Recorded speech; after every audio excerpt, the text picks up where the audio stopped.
പ്രകാശൻ ചുനങ്ങാടിൻ്റെ കഴുകൻ എന്ന നോവൽ ഭാഗം 1 അധ്യായം 1. വടക്കുംപാട്ടുകര ദേശത്ത് ആദിത്യൻ ഉദിക്കണമെങ്കിൽ ചേലക്കോട്ട് തറവാട്ടിലെ കന്നുകൃഷി കാര്യസ്ഥനായ കുമാരൻ കന്നടുപ്പിൽ തീപൂട്ടി ചെമ്പുപാത്രം അടുപ്പത്ത് വെച്ച് വെള്ളമൊഴിച്ച് വെള്ളം ചൂടായി വരുന്നേരം തവിടും പിണ്ണാക്കും കലക്കി ഒരേറ് പോത്തുകൾക്കും കറവയുള്ള പുള്ളിച്ചിപ്പയ്യനും ചെനമുതിർന്ന് നിൽക്കുന്ന കറുമ്പിപ്പയ്യനും കുടിഞ്ഞിയിൽ കിടക്കുന്ന പൈക്കിടാവിനും കഞ്ഞി കാട്ടിയിരിക്കണം. ആ നേരത്താണ് വടക്കമ്പാട്ടുകര ദേശത്തെ കോഴികൾ കൂവിത്തുടങ്ങുന്നത്. മകരക്കൊയ്ത്ത് കഴിഞ്ഞ് കണ്ടങ്ങൾ മലർന്നു കിടക്കുകയാണ്. പൂവലി പോകുന്നതിന് മുമ്പേ കണ്ടങ്ങൾ പൂട്ടിമുറിയണം. പോത്തുകളെ അഴിച്ച കുമാരൻ തൊഴുത്തിൽ നിന്നിറക്കുന്നു. തൊഴുത്തിൻ്റെ പിന്നാമ്പുറത്ത് ചാരി വെച്ചിരിക്കുന്ന കരിയും നുകവും തോളത്തു വെച്ച് പോത്തുകളെ തെളിച്ച് കൊട്ടേമ്പടി തുറന്ന് പാടത്തേക്കിറങ്ങുന്നു. കുമാരൻ പാടത്തേക്കിറങ്ങുമ്പോഴാണ് തങ്കമ്പ്രാള് പാല് കറക്കാനുള്ള അടുക്കുപാത്രവും മൊന്തയിൽ വെള്ളവുമായി തൊഴുത്തിലേക്ക് ചെല്ലുന്നത്. ശിവരാമമൂത്താര് അപ്പോഴും ഉണർന്നിട്ടുണ്ടാവില്ല. പാല് കറന്ന് ചായ ഉണ്ടാക്കി തങ്കമ്പ്രാള് മൂത്താരെ വിളിച്ചുണർത്തുന്നു. മുകളിൽ തെക്കേറയിൽ കിടക്കുന്ന മൂത്താരുകുട്ടി ഉണർന്ന് താഴത്തു വരണമെങ്കിൽ പിന്നെയും മണിക്കൂർ 1 കഴിയണം. വരമ്പത്ത് പറ്റിപ്പടരുന്ന കറുകപ്പുല്ലിൽ മഞ്ഞിൻ്റെ നനവ്. പാടത്തിനക്കരെ കിഴക്ക് വെള്ള വീശി തുടങ്ങിയിരിക്കുന്നു. ആദിത്യൻ ഉദിച്ചു വരാൻ ഇനി അധികം സമയം വേണ്ട. പാടം മൂടി നിൽക്കുന്ന മഞ്ഞുരുകി പോകണമെങ്കിൽ സൂര്യവെളിച്ചം തട്ടണം. പാടത്തിൻ്റെ നടുക്ക് കൊക്കരണിപ്പറമ്പ്. 6-7 കൊന്നത്തെങ്ങുകളും പടുമരങ്ങളും പൊന്തക്കാടുകളും. പറമ്പിൻ്റെ നടുക്ക് കൊക്കരിണി. തുലാമഴ പിന്നാക്കം നിൽക്കുന്ന കാലങ്ങളിൽ കണ്ടങ്ങൾ തേവി നനയ്ക്കാനാണ് കൊക്കരിണി കുഴിപ്പിച്ചത്. കിണറാണോ? കിണറല്ല. കുളമാണോ? കുളമല്ല. നിലയില്ലാത്ത വെള്ളം. കിണറിൻ്റെ ആഴമുള്ളതുകൊണ്ട് ഇറങ്ങി കുളിക്കാൻ പറ്റില്ല. കൊക്കരണിയുടെ പള്ളയ്ക്ക് താഴേക്ക് കുത്തിക്കൊടുത്ത 1 അടി വീതിയുള്ള വെട്ടുകല്ലിൻ്റെ ഒറ്റയ്ക്കൽ പടവുകളുണ്ട് കൊക്കരണിയിലേക്ക് ഇറങ്ങാൻ. ഒരാൾക്ക് കഷ്ടിച്ച് ചവിട്ടി ഇറങ്ങിച്ചെല്ലാം.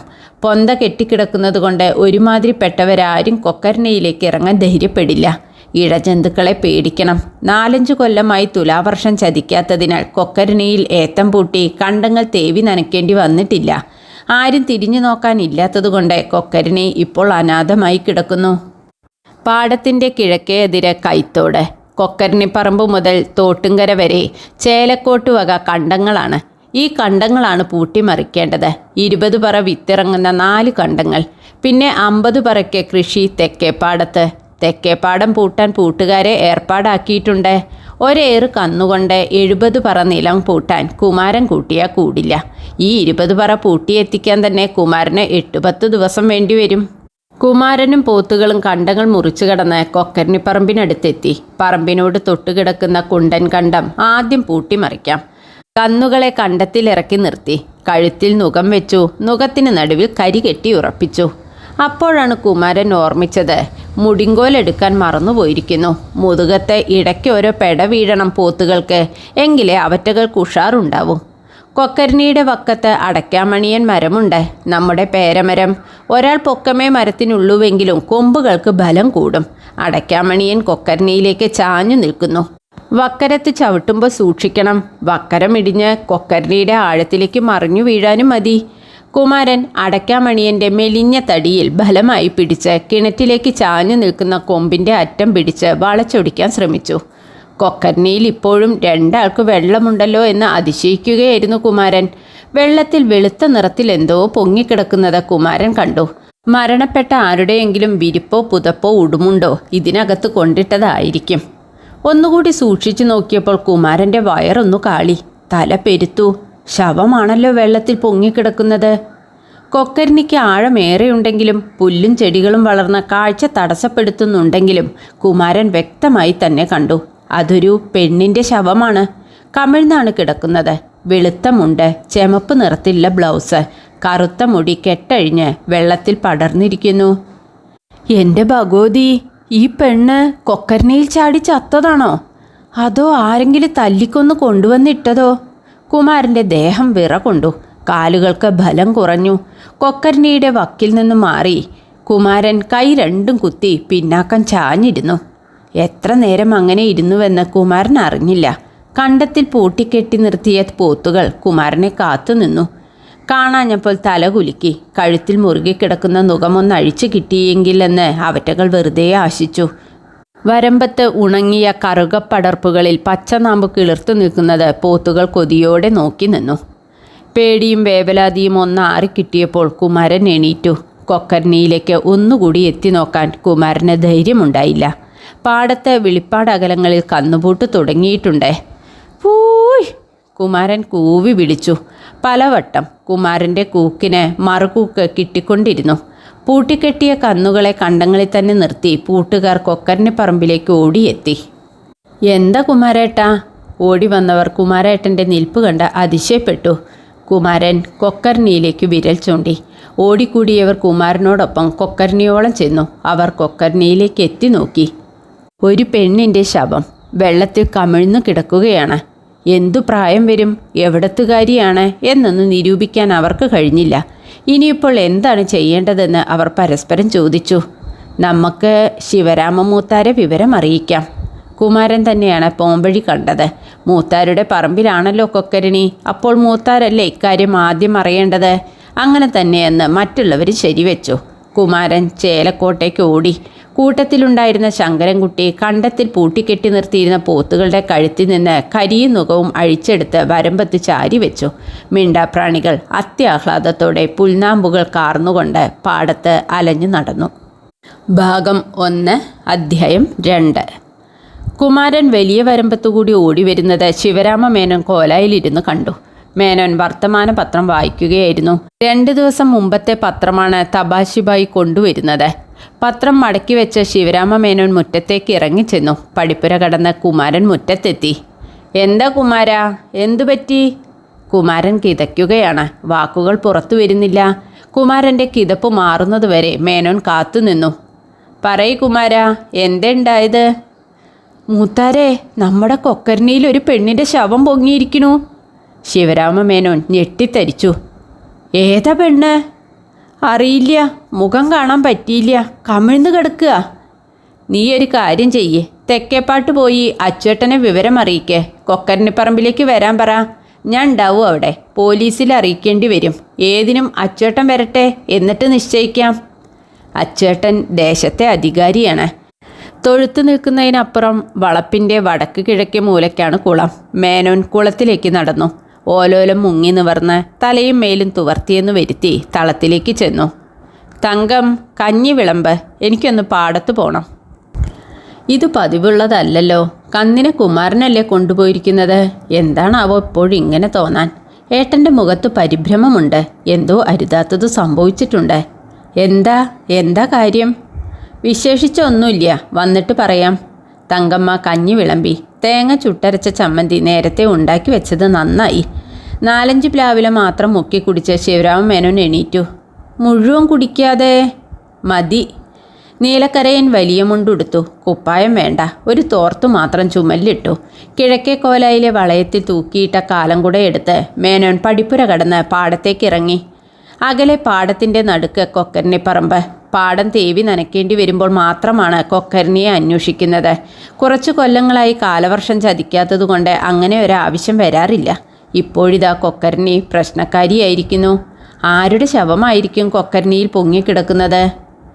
അത് നിങ്ങൾക്ക് ഊഹിക്കാവുന്നതല്ലേ മേനെ? അകത്തിരുന്ന് ആരോ വിളിച്ചു പറയുന്നതായി മേനോന് തോന്നി. അങ്ങനെ വല്ലതും? ഏയ്, വെറുതെ പേടിക്കുകയാണ്. ആവില്ല. അങ്ങനെ ആവാതിരിക്കട്ടെ എൻ്റെ മച്ചിൽ ഭഗവതി എന്ന് മേനോൻ മനസ്സുരുക്കി പ്രാർത്ഥിച്ചു. ശിവരാമ മേനോൻ ചെല്ലുമ്പോൾ കൊക്കർണിപ്പറമ്പിൽ പുരുഷാരം. കേട്ടുകേൾപ്പിച്ച ആളുകൾ ഇപ്പോഴും പാടവരമ്പുകളിലൂടെ വന്നുകൊണ്ടിരിക്കുന്നു. ഇതെന്താ പൂരപ്പറമ്പോ എന്ന് മേനോൻ അരിശം കൊണ്ടു. ശിവരാമ മേനോനെ കണ്ടപ്പോൾ കൂടി നിന്നവർ വഴിമാറിക്കൊടുത്തു. കൊക്കർണിയുടെ വക്കരത്ത് നിൽക്കുന്ന അടയ്ക്കാമണിയൻ്റെ തടിയിൽ പിടിച്ച് മേനോൻ ആഴത്തിലേക്ക് എത്തിച്ചു നോക്കി.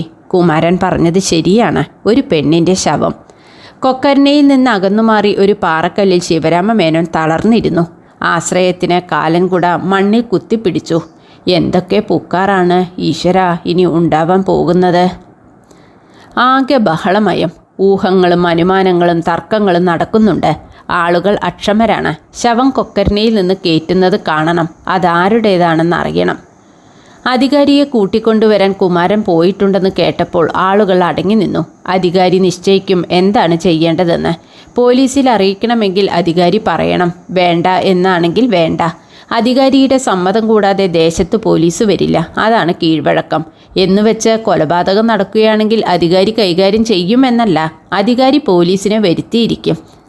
പറമ്പിൽ നിന്ന് നോക്കിയാൽ അകലെ പാടത്തിൻ്റെ കിഴക്കേ കരയ്ക്ക് തെക്കേപ്പാട്ടെ പടിപ്പുര കാണാം. തെക്കേപ്പാട്ടെ പടിപ്പുരയിലായിരുന്നു സർവരുടെയും ദൃഷ്ടി. അധിക നേരം കണ്ണു കഴിക്കേണ്ടി വന്നില്ല. പടിപ്പുര കടന്ന് 4 സംഘം പാടത്തേക്ക് ഇറങ്ങുന്നു. കുട ചൂടിക്കൊണ്ട് മുമ്പേ നടക്കുന്നത് അധികാരിയാണ്. തൊട്ടു പിന്നാലെ കണക്കെഴുത്ത് ശങ്കരമേനോൻ, അയാൾക്കു പിന്നിൽ കോൽക്കാരൻ ചാത്തുക്കുട്ടി നായർ, അവർക്കു പിന്നിൽ അകലം പാലിച്ച് നടക്കുന്നത് കുമാരൻ തന്നെ. പാടവരമ്പുകൾ താണ്ടി അധികാരിയും പരിവാരങ്ങളും കൊക്കരന് പറമ്പിനോടടുത്തുകൊണ്ടിരുന്നു. പുളിയിലക്കരയൻ മുണ്ടിൻ്റെ കീഴ്ക്കോന്തല ഇടത്തെ കൈകൊണ്ട് പൊക്കി പിടിച്ചാണ് അധികാരിയുടെ വരവ്. കഴുത്തിൽ ചുറ്റിയിട്ട കസവ് വേഷ്ടി, മുറുക്കി ചുവപ്പിച്ച വായ, കഷണ്ടിത്തലയിൽ നിന്ന് ഒലിച്ചിറങ്ങിയ വിയർപ്പുചാലുകൾ ചെന്നിയിലൂടെ ഒലിച്ചിറങ്ങി. വേഷ്ടിയുടെ തലപ്പുകൊണ്ട് അധികാരി മുഖവും കഴുത്തും അമർത്തി തുടച്ചു. ആജാനുബാഹുവായ അധികാരിയോടൊപ്പം നടന്നെത്താൻ കുടവയറിനായ ശങ്കരമേനോൻ പാടുപെട്ടു. മേനോൻ്റെ തൂക്കിപ്പിടിച്ച ചാക്കുസഞ്ചിയിൽ മാസ്റ്റർ എഴുതാനുള്ള റെക്കോർഡ് പുസ്തകവും പേനയും കടലാസുകളും. മെലിഞ്ഞു നീണ്ട ചാത്തുക്കുട്ടി നായർ, അയാളുടെ മുതുകിന് അല്പം വളവുണ്ട്. ഷഷ്ടിപൂർത്തി കഴിഞ്ഞ കാലമേറെ ചെന്നിട്ടുണ്ടെങ്കിലും നടപ്പിനൊട്ടും പതർച്ചയില്ല. വിശ്രമമില്ലാതെ ദേശവഴികളിൽ നടന്ന് കോൽക്കാരന്മാരുടെ പേശികൾക്ക് നല്ല ബലം വെച്ചിട്ടുണ്ടാവും. പിന്നീടെല്ലാം വേഗത്തിൽ നടന്നു. ശവം കേറ്റട്ടെ കുമാരാ, കയറും വള്ളിക്കൊട്ടയും കൊണ്ടുവാ. കുമാരൻ വീണ്ടും ചേലക്കോട്ടേക്ക് ഓടി. പടിഞ്ഞാറ് മുറ്റത്തിനരികിൽ വിത്തും വല്ലിയും പണിയായുധങ്ങളും സൂക്ഷിക്കുന്ന കൊട്ടിലിൽ വലിയ വള്ളിക്കൊട്ടയുണ്ട്. കയറിൻ്റെ കെട്ടുകളും കാണും 2 or 3. കുമാരൻ കൊട്ടിലിൻ്റെ മരയഴിവാതിൽ തള്ളി തുറന്ന് കയറും വള്ളിക്കൊട്ടയും എടുത്ത് പുറത്തു വെക്കുന്നത് തങ്കമ്രാള് കണ്ടു. എന്തിനാ കുമാര കൊട്ടയും കയറും? നമ്മുടെ കൊക്കരണിയിൽ ഒരു പെണ്ണിൻ്റെ ശവം പൊങ്ങിയിരിക്കണു അമ്രാളെ. ആരാ കുമാര?